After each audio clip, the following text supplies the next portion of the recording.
Annyeonghaseyo. Hello, everyone. Thank you for coming. I didn't realize you promised to come back with an after the election lecture. I also promised that you would speak. Okay. So I'm going to start. Is that okay? yeah, that's good. Okay. So, yes, we did have an historic election. The lead up to the election, even the past 4 years, has been pretty historic and notable to most people in the US and certainly in the world. So we're here to talk about that historic election, but I think our biggest takeaway, I think, is that this is probably not a 4-year cycle or an 8-year cycle. Thanks for that. A 4-year cycle or an 8-year cycle. We actually think that this is part of huge 50-year cycles. And so that makes it even more significant. And so there are a lot of factors that come into what made this election happen and what makes it unique. And we're going to talk about a few of those, and there's many, many other people talking about a lot of these factors as well. But we're going to do our best just to simplify what we see as some of the important pieces.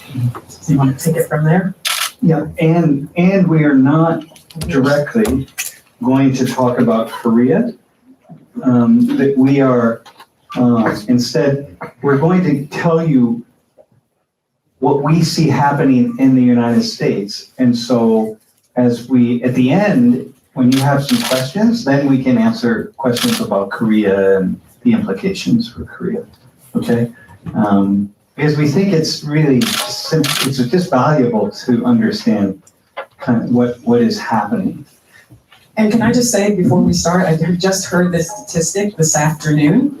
So a study from this battleground group that just basically been looking at polarization in the United States. And if you know anything about what's been happening, this is a scale that goes from 0 to 100, with 100 being we are close to a civil war, because that's what a lot of people have been talking about in the United States.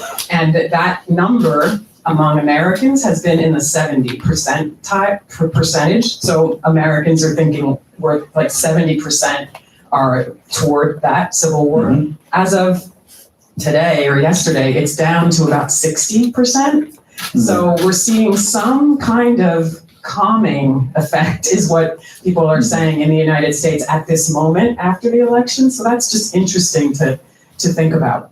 As we go into the more polarizing aspects. Mm-hmm.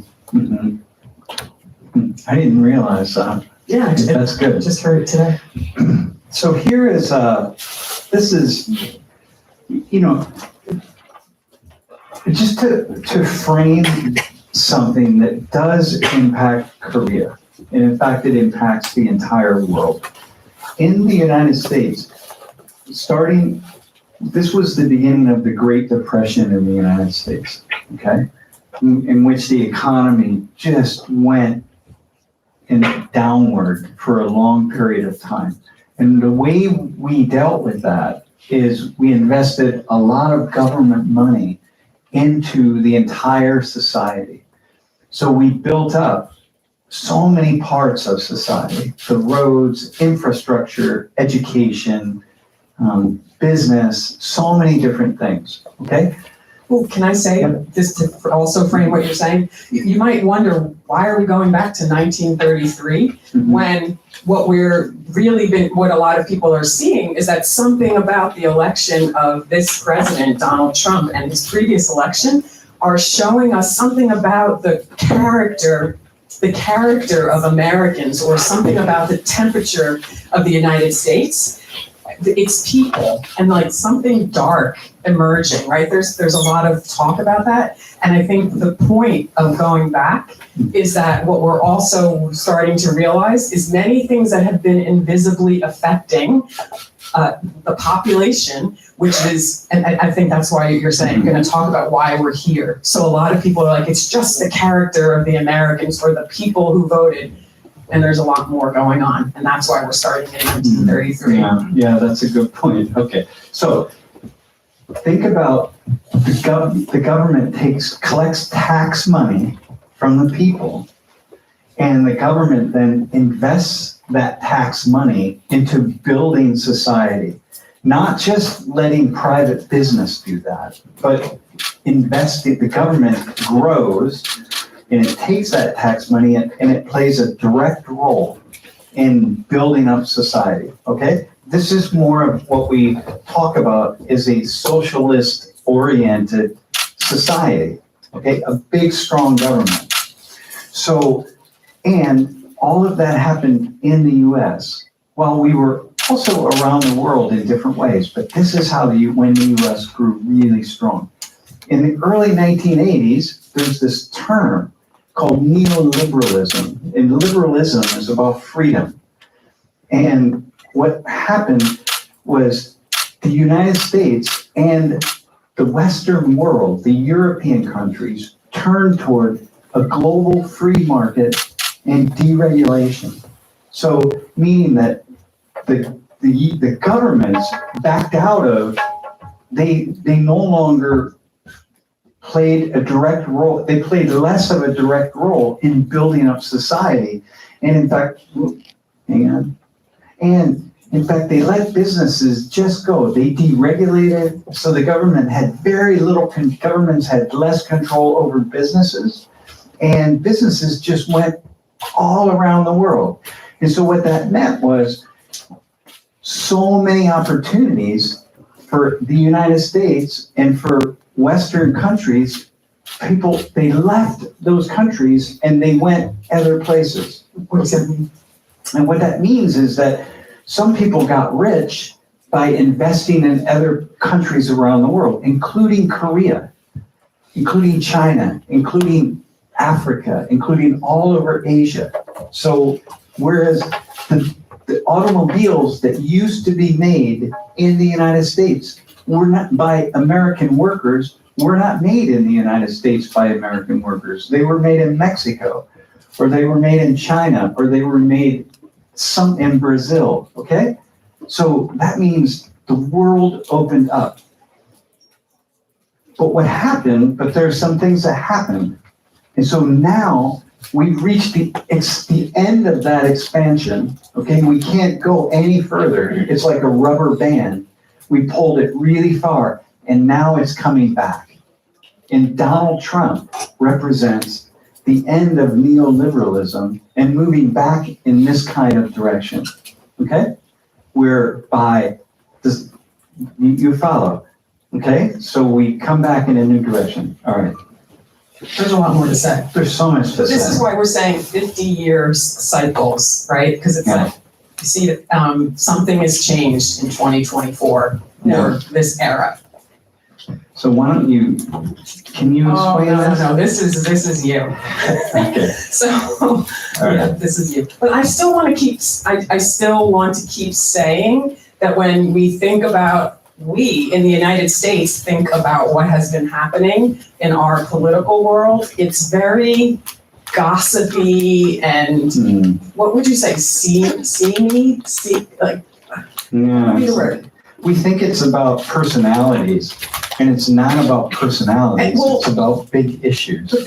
But some people will say, this is just about racism. That's it. Like, this is not, not all people in the United States, not many actually are talking about this. Many, some are, but many are saying this is literally an election that's about racism, because you would never vote for Donald Trump if you weren't a racist, right? And a sexist and all of these other things. So I just want to say that we are talking about this in the context of that, of saying individual people are listening to candidates and they're going and they're casting their ballot. And a lot of us think that it's about character and not about any of this other stuff. And so this is what we in the United States are starting to uncover. And this doesn't say it's to the exclusion of any of those other causal pieces, but it's actually quite fascinating to see some of this. Yeah. Yeah, exactly. This is, my mind is just spinning. Look here. This is household wealth in the United States. In 1989, So kind of toward the beginning of neoliberalism, you have $20 trillion of household wealth in the United States. And look at how it starts to grow. Oops. Okay, look at it grow. And look where it is today. Oh, $140 trillion. So look how much wealth we've generated in the United States. But now, here's what these represent, okay? The green, the latest green, is the top 0.1% of the richest 0.1% of the population, okay? And this is the richest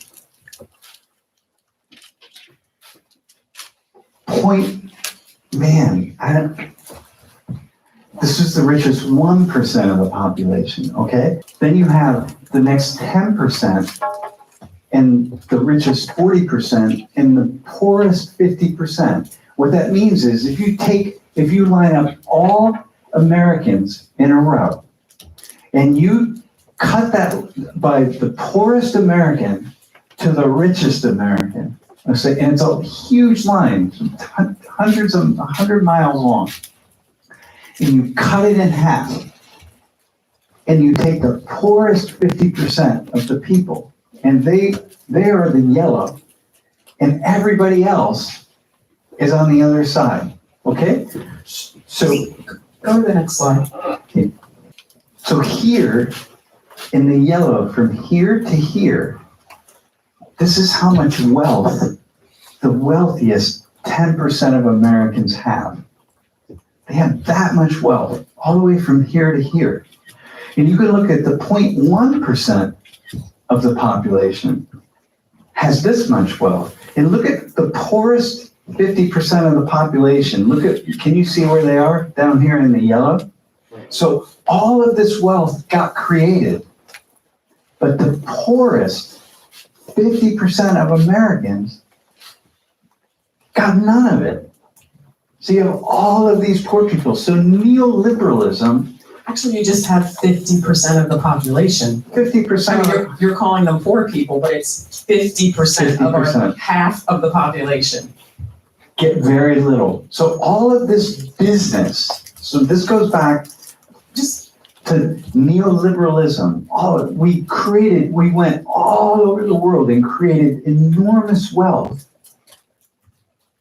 In the poorest people, 50% of Americans got almost none of it, okay? So the question you have is, who are these people and what are they thinking? It's one of the questions. What's another question? Well, it's not a question. It's actually one of the things that we're thinking about and that we're talking about is that the new administration coming in, this is no secret, this is nothing new, has realized that this half of the population is not getting attention. Not only is not getting attention, but is feeling the pain of this incredible amount of wealth generation, but not getting it, not benefiting from that wealth, right? So you have a lot of grievance if you have 50% of the population feeling like they're missing out on the American dream, right? And at the same time, and we're going to start talking about this, there's another cultural flow going on, which is about culture, and it's about the people of the United States, and it's saying that there's marginalized groups of people in the United States, right? Think racism, sexism, hetero or homophobia, all of these things that have been the conversation, but we have to not forget about. In fact, we have to bring into the center of our culture marginalized groups of people, right? Can you explain marginalized to people who don't speak English? I'm sorry.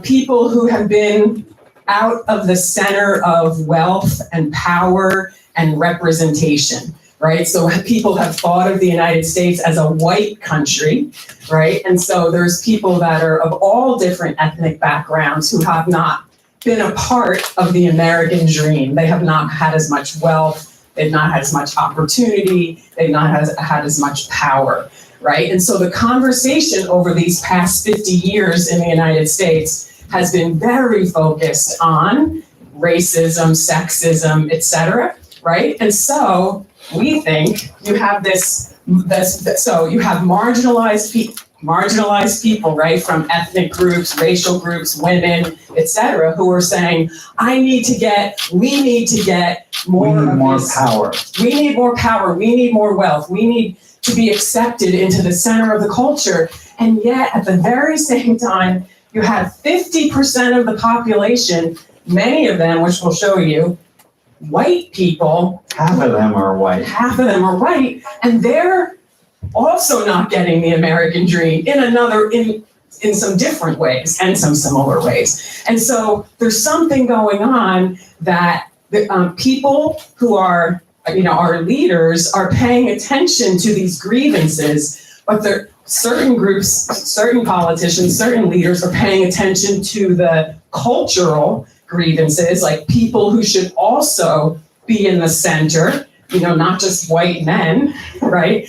But then in the past 8 years, we've seen, in our case, the Republican Party start to pay attention without saying it to these people, right? To the people who wealth has left their towns because business has left and has gone to the other side of the world while making all of this money for the people at the top, right? So you have these clashing forces that are not being talked about together. So when you think about the United States, you have to think about the richest people and the poorest people, because we have a lot of poor people. The United States, people have very different thoughts about many different things, and it depends on where you are here. And mostly you here in Korea, when you meet an American, you don't meet these Americans down here because they can't afford to come to Korea. They're not thinking about Korea. They're not traveling. And you also just don't even see them because we don't show this group of half of the population to the world because they're not interesting. They're not, I say that sarcastically, right? It's just ordinary people, ordinary lives, struggling with their families and their 3 jobs, etc. So as business went out around the world for 40 years and made lots of wealth, so much wealth in the United States, that wealth ended up here on these very, very small numbers of very wealthy people again. And yet all these millions of people got none of it. It's half the population. Okay, so here. So Trump, a populist person, is someone who appeals to large numbers of people in the population. It's just like a K-pop idol or something. They start to get followers. And the more followers they have, the more people say, hey, wait, why are you following that person? Maybe I should pay attention to them. I should follow that person. And then more people follow. And then they start speaking to the followers. They start saying the things that the followers want them to say. And then more people follow them. And then they say more of what people want them to say, and more people follow them. And then they start to grow, and their reputation grows, and everything they do grows. So he is an economic populist because he's talking right here to these people. That's half the population, and they vote. And so this is what Dr. Mulvey, Laurie, is saying. Pay attention. It's really, really important. And the way that started, I think, which I admit to being one of those people that was surprised, but 8 years ago, 12 years ago? 8 years ago. 8 years ago, was immigration into the United States. So some of you who are following this, you know this already, right? That that Donald Trump just came into the president's office with this idea that we have a huge immigration problem, and that is why that 50% of you, or he's not saying the numbers, that's why you're all feeling the pain of economically, because immigrants are here and there's too many of them and they're taking your jobs. And so, whoa, but then, go ahead. Yeah, and those people, the rich people, even though he's rich, even though he represents the rich, it doesn't matter because he's not speaking about what all the rich people have done. He's simply saying what you have lost.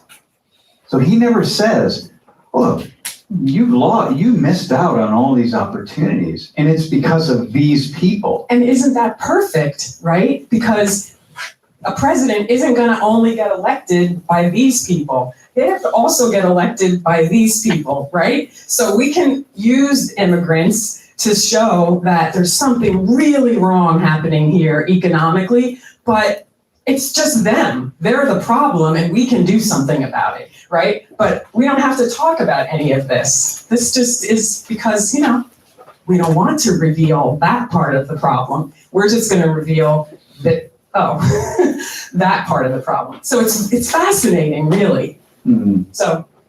Yeah, and it happens everywhere. Populism happens like this all over the world. Okay, here. Look at the GDP of China. Now look at when neoliberalism begins in the, gross domestic product, right? So, this is so small. And then look at it grow, right? In billions of US, thank you. And look at it, watch China take off. Early 2000, and then it almost catches up to the United States. So now we have a problem that we generated all of this wealth, okay? That's a lot of wealth. But so did China. So now, what do we do about that? And not only China, look at these countries here. World superpowers in 20, by the way, look where Korea is, okay? This is done by this Ray Dalio recently. Now, look at the United States. This is total strength, and it's based on exports, trade, education, GDP, military strength, foreign reserves, how much money you have in reserve, growth projected. What's the likelihood that you will keep growing? So the blue is total strength, and the white is per capita strength. So this is just based on total strength here, is the list. Look at the US. The US used to be, compared to these other countries, way, way, way down here. Okay? But now, neoliberalism has allowed all these countries to catch up in a different way. So you understand now there's a big competition, and the people down here are feeling that, because the money that would have been theirs, the money that would be theirs, that would allow them to buy a big house and a new car. Just a decent house. Decent and a house. decent car, and pay their health care bills. Pay and have a good pay. Now that money is going to people in China, the Eurozone, Germany, Japan, Korea. And some of the money is here in Korea. So your economies, so much growth, so much has happened in Korea in the past 40 and 50 years. But if we didn't have the kind of international growth that we had, much of that money would have been back in the United States, because the United States would have gotten, all these people in the US would have gotten wealthier. So now imagine that you're a voter in the United States and you're not a political scientist, you're not following market trends, you're living your life, you're raising your family, you're going to school, you're doing whatever. And somebody comes and they say, I know what your pain is, right? As we just said, you're struggling, you shouldn't be struggling. The problem is actually two things. It's immigrants who you can see, and if you can't see them, we're gonna show them to you. Immigrants are taking your jobs, they're taking our money, and China. China. And We don't ever say Korea, by the way. And no, it's China.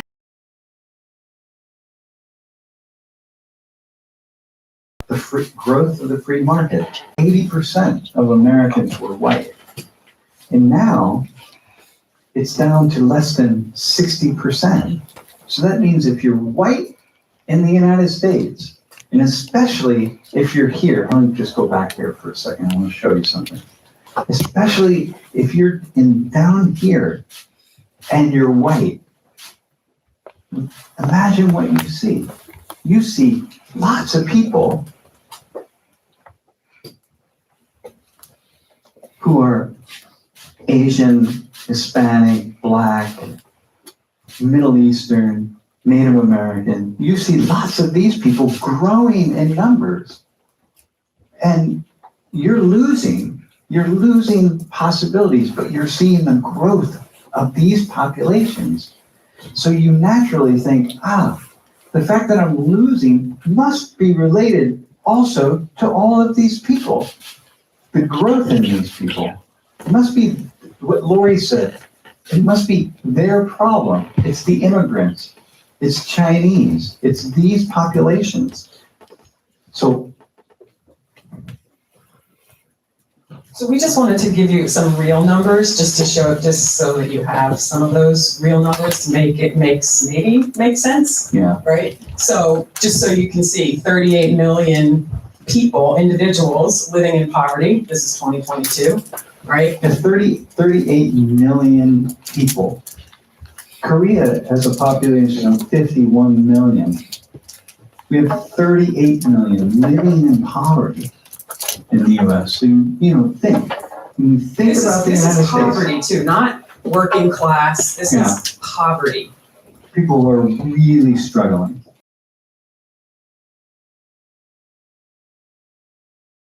So, and then, I don't know, you win the presidency. The point is, we're just trying to tell the story that there's a lot more going on than some of the conversation in the United States, which has been, and it's definitely changing. It's definitely shifting after this election. That this is really about character and things like racism and sexism. And certainly those things are in the mix for sure, right? No, but if you're experiencing a lack of possibilities, when you all graduate, those of you who are students, when you graduate from KU and you're looking for a job, and maybe some of you will have a more difficult time finding a job than other people. In the end, you will all find jobs. But when you have a difficult time finding a job, you're going to blame something or somebody. What's the problem here? Someone is to blame. The politicians, the owners of businesses, somebody is going to get blamed. And so there's a lot happening right here. This is what Laurie is talking about. So the cultural populist. And this, go ahead. I just want to say that one of the things that we've been fighting about in the United States, really, and that we have been dangerously separating ourselves, one group from another, is the idea that so this is from the left, who could possibly vote for the Republican Party right now? And there's certainly a lot of characters and a lot of disruption and a lot of chaos, right? Yeah, not us. We're not asking that question, but many people do. Yeah. And to the point that, we know our neighbors and friends will say, I'm not even talking to people who have a Donald Trump sign or who I even think voted for Donald Trump. I'm not talking to them. I can't talk to them. I'm afraid of them. This is really dangerous in a culture, right? To have half of the people be people that you think are insane or not even people you want to talk to, right? And so, but this question that many have been asking is, how could you possibly vote for Donald Trump, right? But when we tell this story about these economic pieces, you start to understand, like, you can ignore a lot of things about Donald Trump if you're thinking that this person or this party might have your better interests in mind economically, right? Or they've convinced you that that's possible. I mean, we don't know that. No, that they do. They're a change. They're making a change. They're saying, listen, all these jobs that went overseas, now we're going to bring them back home. So all of the jobs that went to Mexico and then went to China or went to Korea or have gone to North Africa or Europe, we're going to bring these jobs back home. We're going to go back to the economy like it used to be. And who didn't do well over the past 40 years, you're thinking, this makes a lot of sense. So we will put tariffs on China. We'll put tariffs on Korea. So if you want to sell a car in the United States, we're going to put a 15% or a 20% tariff on the car. And that's going to be more difficult for Korea, for Hyundai, for Korea to sell Hyundais and Kias, or to sell LG electronics or Samsung electronics and LG refrigerators and one thing after another. It's going to be more difficult. So if you're if you're a poor American, that makes sense.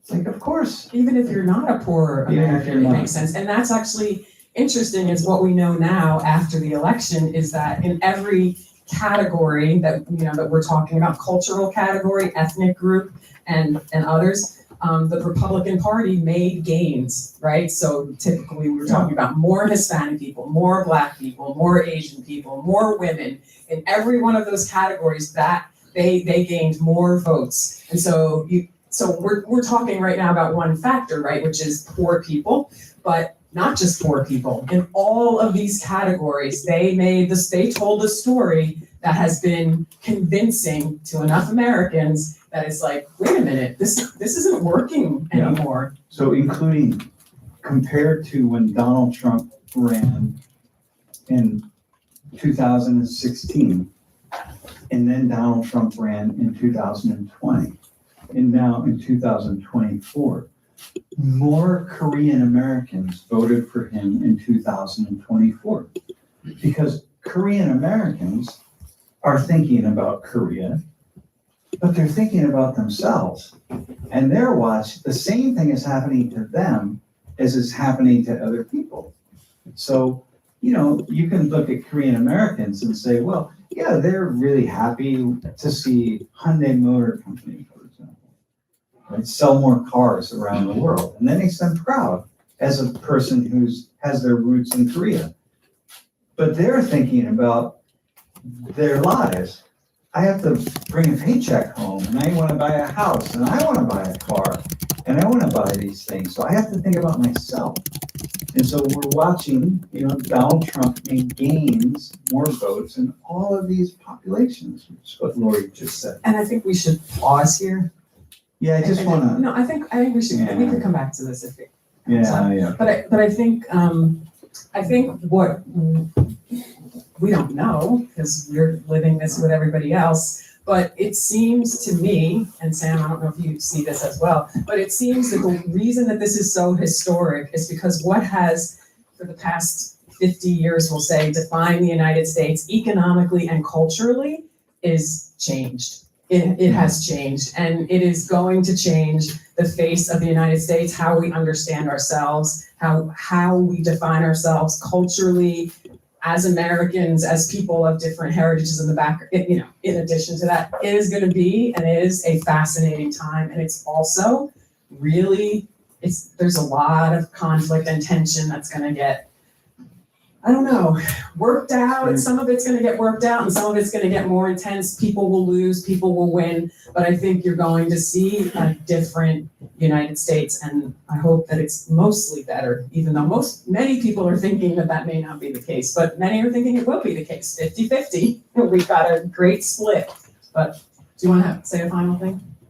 No. I think Awesome. we can take some questions. Yeah, just comments or questions. Hi. First of all, thank you for your presentation. I have a question regarding trust in institutions, let's say FBA or CTC. It seems like that trust has shifted from top down to bottom up. So now that Populist, for example, Joe Rogan and big Hold podcasts. the mic closer. Yeah, sorry. It seems like that trust has shifted from big institutions like CDC, FBA to, let's say, RFK, Trump, or Joe Rogan, for example. What do you think about that, and what do you think about the role of institutions in the future? Well, the trust has been radically shifting in the US over time. So that so many more Americans don't trust anything. They don't trust institutions, they don't trust education, they don't trust healthcare, they don't trust anybody or anything. And they definitely don't trust the legal system or politicians. I mean, it's not that they don't trust, but the levels of trust are declining. And that's true all over the world because of the internet. You know, more and more people can get on the internet and see things that that leads them to question all of these institutions. Okay. But in the United States, what we have are the emergence of these big web personalities and media personalities that for some reason people increasingly put their trust into them, but it doesn't last because very quickly they move from one person like a Joe Rogan, let's say, and they move that trust to somebody else. And so it's also very destabilizing. It's very unstable because we don't know who Americans are going to trust at all. So, and this is an issue here in Korea, but not so much because you have much more trust. You think you don't. Like I talk to Koreans and Koreans will say, well, I don't really trust my politicians, but you do compared to many countries around the world, especially, the United States. A great deal of trust. I think it's an interesting thing that institutions can be trusted to last because that's their job, right?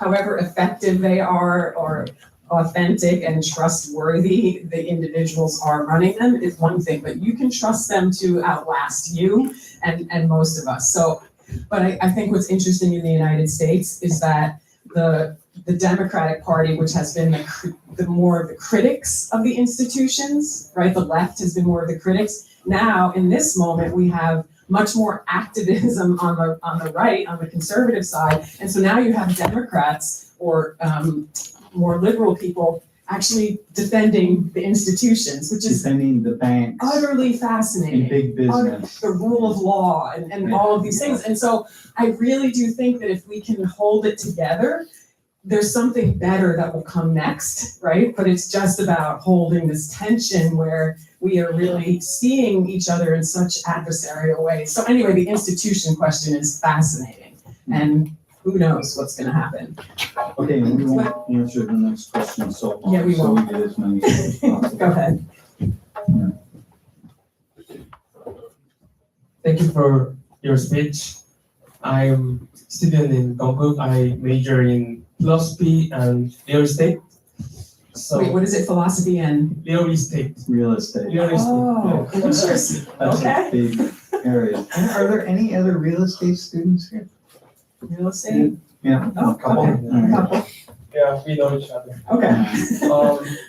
My thought is why Trump is won the election.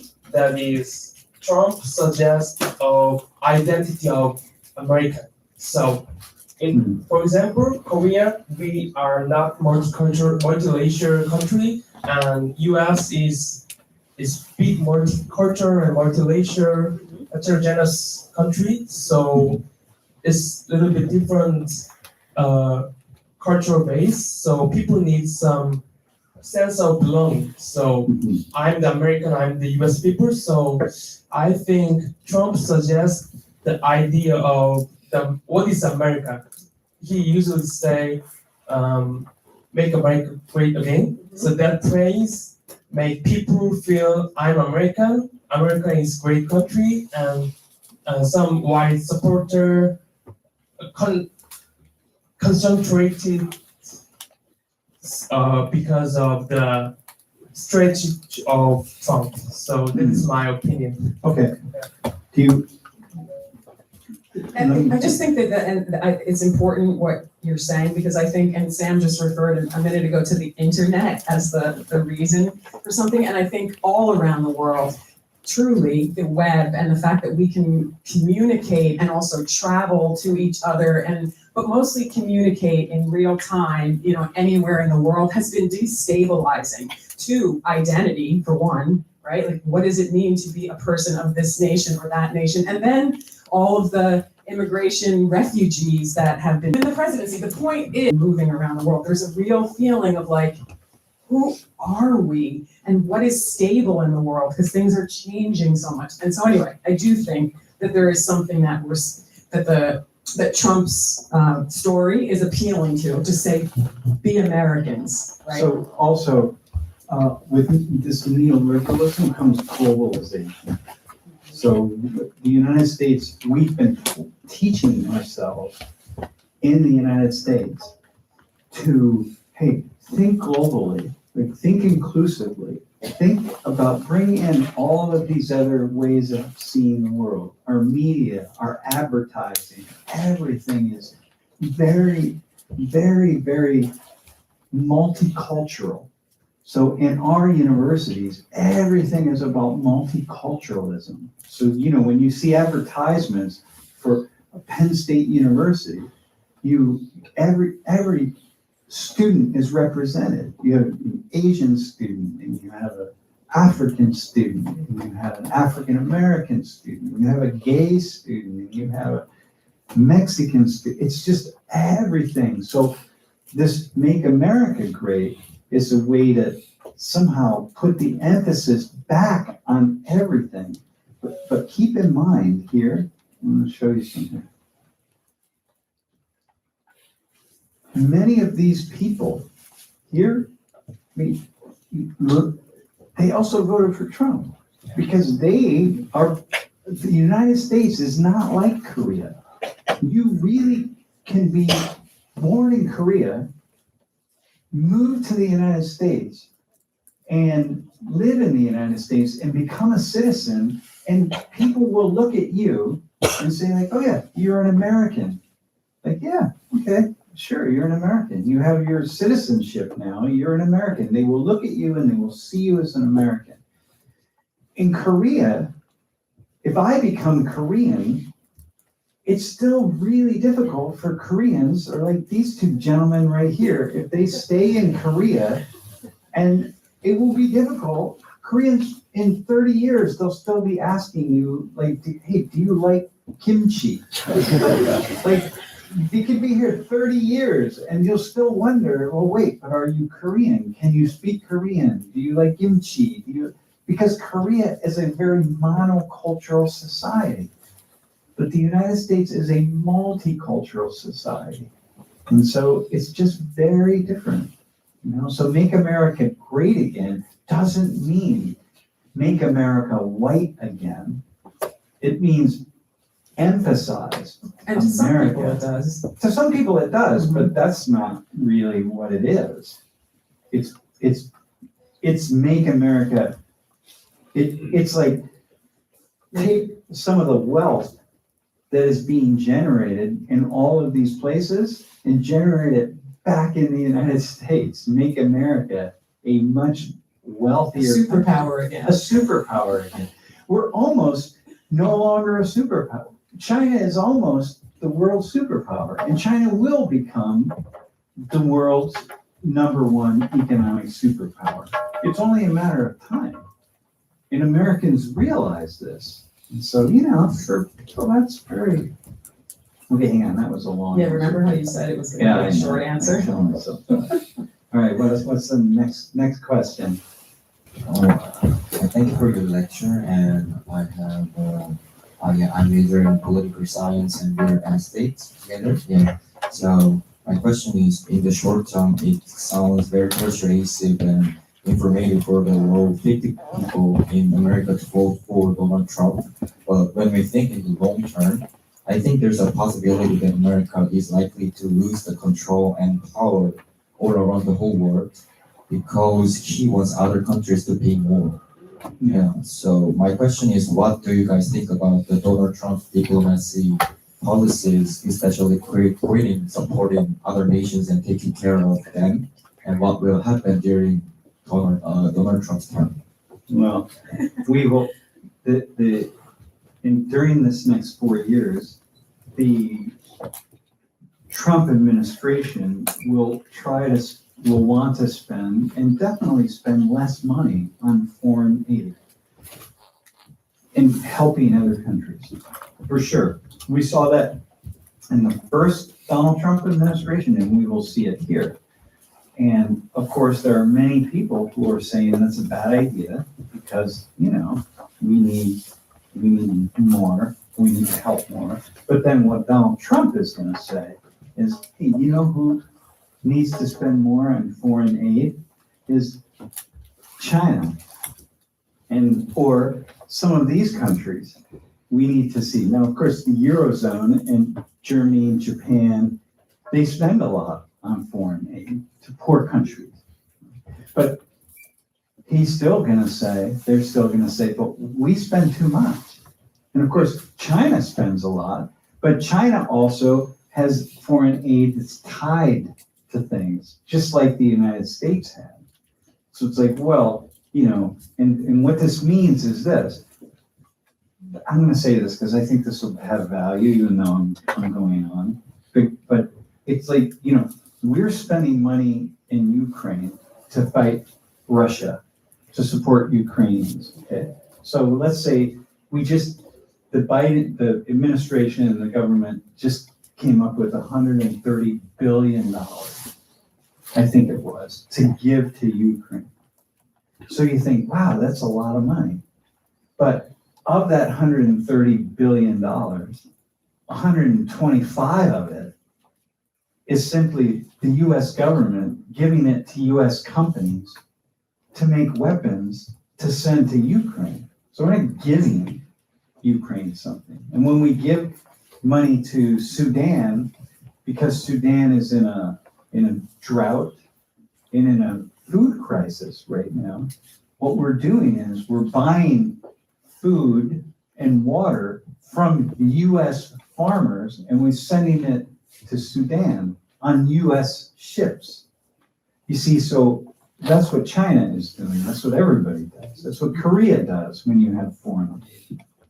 And we don't know. We're going to find out, right? It's a very unstable time, and I think we're going to see not just Donald Trump, but he's got a lot of new people in positions of power that we're all just going to see. Some things are going to work, and certainly some things are not, and who knows? First of all, thank you for the lecture. My major is biotechnology, and as we know, and as I think you might know, the Korean birth rate is getting lower, and our population is getting lower too. So, in my opinion, and I hope that we must go to more globalized or multicultural. But as you said, our Koreans are more conservative for other foreign peoples. So I wonder that the ways that American going to be a multicultural in more detail. Wait, you wonder, say the last part again? I wonder that the way that Americans being there's open to the foreigners, or they think about themselves as Americans. So either way, in details, more details. Can I say something to it? I don't know if this is going to be exactly what you're wanting to hear, but I'm really interested in Korea for the very reason that you're talking about, and because I've spent so much time in this multicultural world and thinking about how groups come together. And what I've been thinking is that I think one thing that we have not done in the United States, and I think could benefit Korea, is giving people who are not Korean born, who will come here to work and to support, the economic growth of Korea, giving them a path to citizenship, meaning not citizenship because you get a passport, but actually becoming Korean. And, it's hard to talk about that without it sounding like I'm not talking about the DNA of a person, but I'm talking about what makes somebody an American, what makes somebody a Korean. And in the United States, we know that it is not about your bloodline, right? And so I don't think we've done a good job of saying, yeah, you can have a passport, but it's not about a passport. It's about how can we bring you into the center of our culture? You may come from a very different culture, but what does it mean to be an American and how can you become one? And I think that's the challenge for Korea, that you can learn from our failures. Yeah. And I think that there's something to that, because nobody wants foreign people who don't live like them, think like them, act like them. But what if we made it a real goal and a real process to actually become Korean? And that means a lot of different things. But anyway, that's what I've been thinking about lately in terms of Korea and multiculturalism and lowering birth rates. So we'll see. Yeah, I think it's just, it's kind of what I said earlier, that it's happening here in Korea, right? There are more foreigners, there are more people who don't look like they have ancestors who are from Korea. And the more you see them, the more you get used to it, the fact that it's possible to not have ancestors who are Korean and still be Korean. But it just takes more time. And we have a lot of time. And it's not just time. It's about time, integration. but time is Time's part of it. time is what it allows it to happen. Here, but if you look at these, I don't know, I must probably touched it with my. Yeah. Okay, so that's all right, another question. Do you have the microphone still? Okay. So, Jerry, I'm sorry that my question maybe sound like short-lived. Why are some Americans keen to divide themselves into minority groups and then they fight for the privileges of the minority group to which they belong? Is the existence of minority groups is an ideological weapon?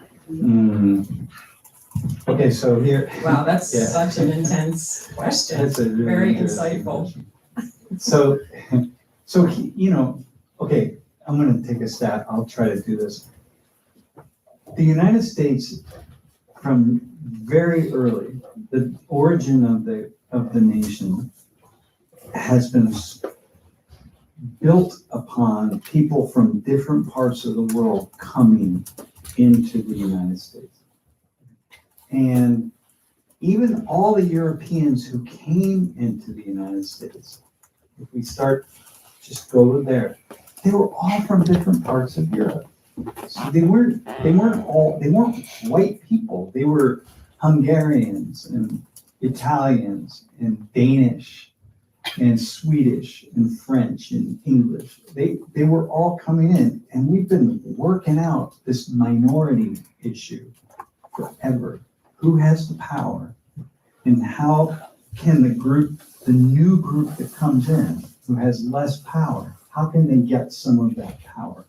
So this minority idea has been really part of the growth of the US over the past, especially over the past 150, 200 years. So it's such a key piece.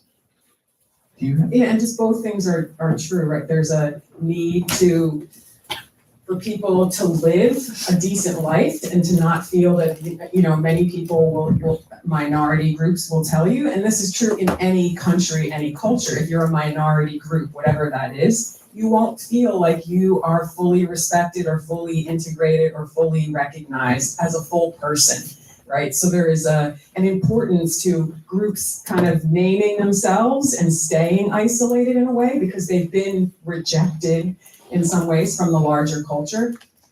So that happens and that's necessary. And can it be used as a weapon? Yes, it can be. And so that's part of the human work of living, is trying to get power for yourself, right? So on one hand, it's like, take care of ourselves. We need to take care of ourselves because other people won't take care of us. And then some of those people will say, no, we demand power. And then you could talk about it as sort of using that as a weapon, right? So it's very fascinating insight.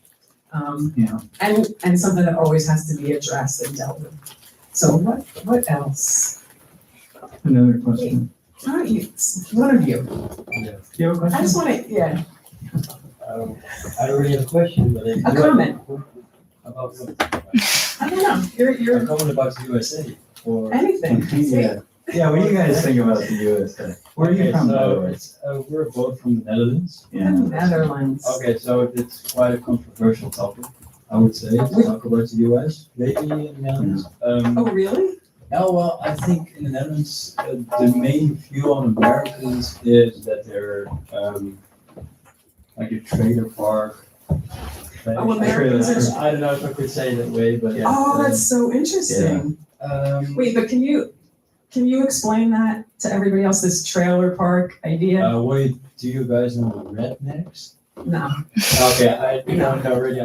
we know that it's not, Okay. because we've had this conversation here before. Yeah. So just try to say, what is it that how you see that? Well, like, in general, for me, it's a personal thing. If I think about the US, and a bit of an aspect, I believe that the US is becoming more and more of it portrays itself as a first world country, but I see it more and more as a third world country. Of course, in the way of healthcare, it's very much in front of the rest of the world with experimental treatments. Hold it closer. Oh, yeah, okay. The military and industrial complex is, of course, far more advanced than the rest of the world. But, I don't know, there's so much poverty, as you just mentioned. 50% in such a big country, it's like the American dream is world renowned. I believe a lot of people want to live in the US, but I think that it's been kind of degrading. It's over the years. I degrading. believe that if you would live in the US in the 1960s, 1970s, that would have been like the best time ever. I think there wouldn't be a better place in the world. But currently, I think, like, for me, if I'm speaking for myself, Europe is like the best place. Of course, I really Europe is the best, it's not Korea, just saying. Besides Korea. I'm really enjoying my time in Asia, but of course, there's a lot of cultural differences. But I think what you're saying that's really interesting, that I just want to emphasize, is that the Dutch at least maybe lead the world in seeing the United States, or people of the United States, as degraded, and actually having a little more clarity about some of those graphs that we've been showing, which is just interesting, I think, to say, because certainly within the United States, that's a conversation. But anyway, I think that's very cool. There's also a way, there's a word that I don't know what the word is, but it's like we're not very civilized. Civilized. Americans, Well, the thing is, I do have to say that I am kind of prejudiced.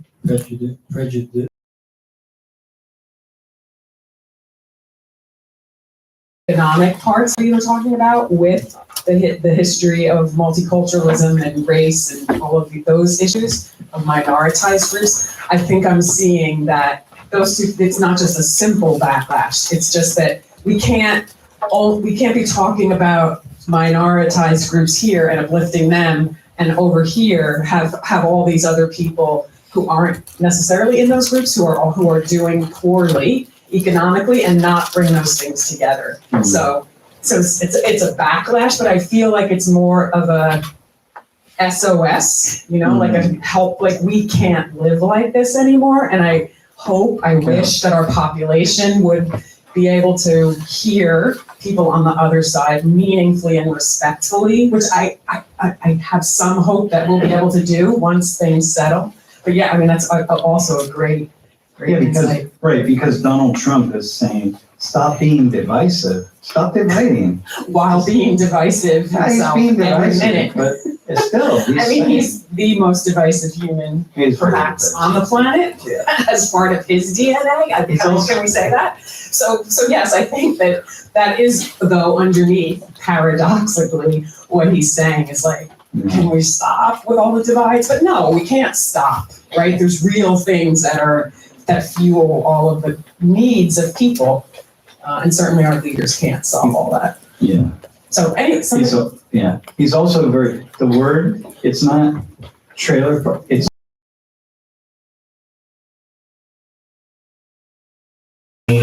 like companies or farms. But I think like for the Americans, I think they'll think like that. Why should their tax be supported to the companies and farms and give it to them? Right. If the money were not actually given to them, then the government might actually give the money to the people that are poor, or like you said, the people who has poverty. So I think that's one of the reasons. Actually, the Joe Biden couldn't end the war, but the Trump says if he wins the race, he would finish the war in a second. Yeah. So what do you think about that? well, I think you're speaking to what many people think. Just like what Sam described doesn't matter, because you think if you're giving $120 billion in weapons to this country, it's charity. Yeah, that's Right? right. Yeah, so I think that is the experience, and it does feel like things are being taken away. And certainly, that chart that we have, the bottom 50% of the people are likely not benefiting from the arms sales, right? So Americans are, but not most Americans. So the yeah, American, the wealthy, yeah, the financial, the people who hold money in stocks, they all benefit. But most of these people, none of them own stocks. and this is actually, I hope that the aftermath of this election, as it's revealing, and we have to look at a lot of different things and differently, is that I really hope that the Americans will they will face the class differences, right? Because we've gotten really focused on the minority differences between people, and we just conveniently do not look at class and wealth really explains so many things, or give real meaning to a lot of what's happening, and we just don't look at it. So I hope, because I think it would be healthy for us more people to look at it. I know you had a comment. So I have a question about the America only. So based on what you mentioned in the lecture and what you answered, the two things that Trump is economic populist, and that Donald Trump means like end of neoliberalism and regression to the New Deal. It sounds very convincing to the scale of the global trade, because the Trump's main pledge was always reshoring and protectionism. But like when we go back to the scale of the America only, the thing that the Trump is the regression New Deal, the strong governments, to me it sounds like it's very colliding with the traditional concept of Republican Party that Totally. we learned in the Korea to now. You know, like the freedom, the Nightman watch states, and Iraq and such things. So now in America, like none between the Republican and Democraticians are heading to the war, saying about the Nightman watch states. Like, are they like being similar? The parties, are they becoming more similar? Is that what you're saying? Yeah, I have questions like, I think all the categories are changing, all the categories. And I think that's also healthy eventually, but right now it's just contradiction and paradox. Because yes, this exactly what if you didn't hear what he was saying is that aren't conservatives usually the ones that aren't really for the strong government and aren't liberals the ones doing it? Yeah, that's what's happening, like with the institutions, that suddenly the Democrats have to defend institutions and they would be typically critiquing them. So it's all the things are shifting, which is why we think it's such a historic moment in the United States. Yeah, so like what's the lesson?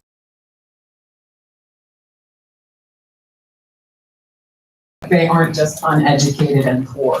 So I want to know that not just the retrieving the industry are distributed to the world, won't they be afraid of illegal immigrants from the outside of the country? So that's the reason why they supported Trump. Some people, Yes, some people. some people just think that,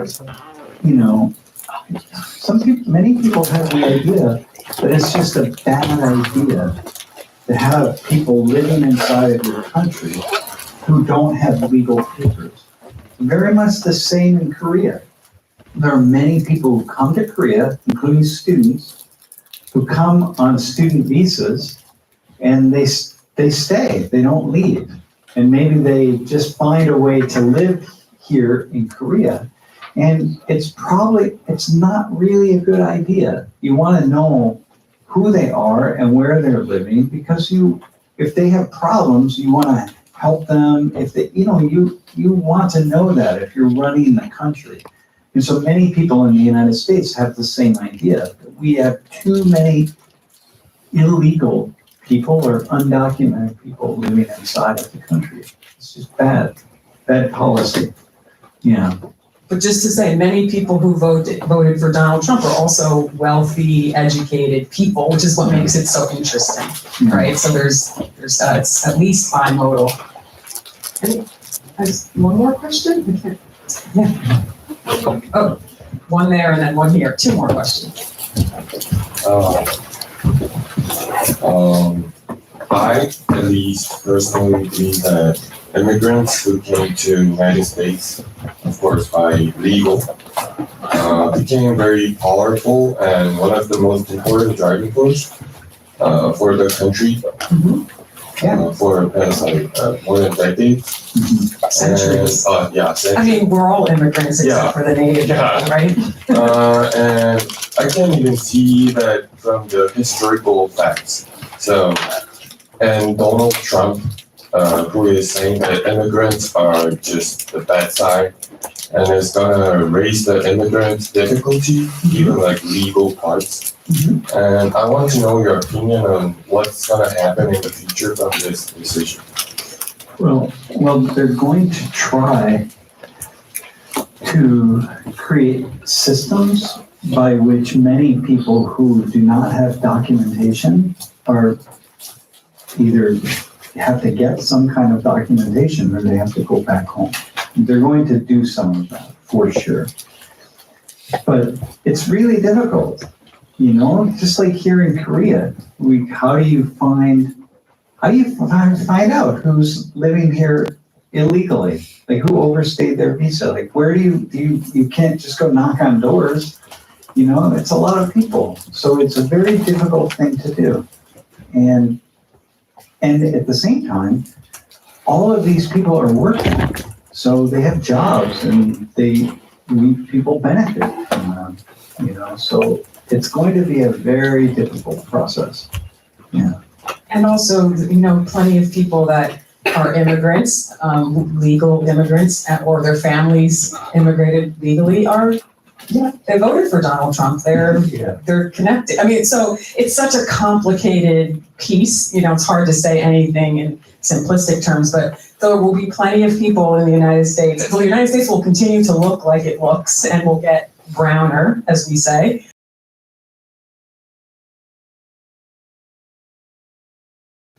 All other Asian, Hispanic, Black, and poverty could be missing out when we're helping white poverty people, personally think.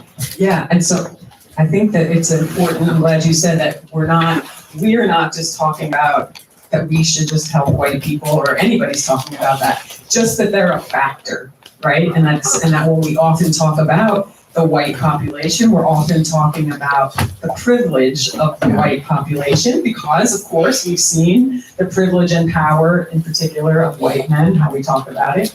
People like you, like you.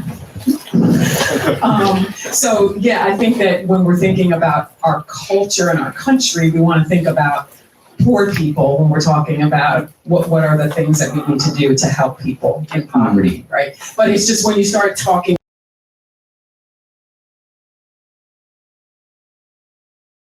this election is forcing us to look at the United States and look at its people and in a, I think, a fresh way. And I hope that is what happens next. Awesome. Thank you for having us. Thank you. Thank you Comes for on, listening.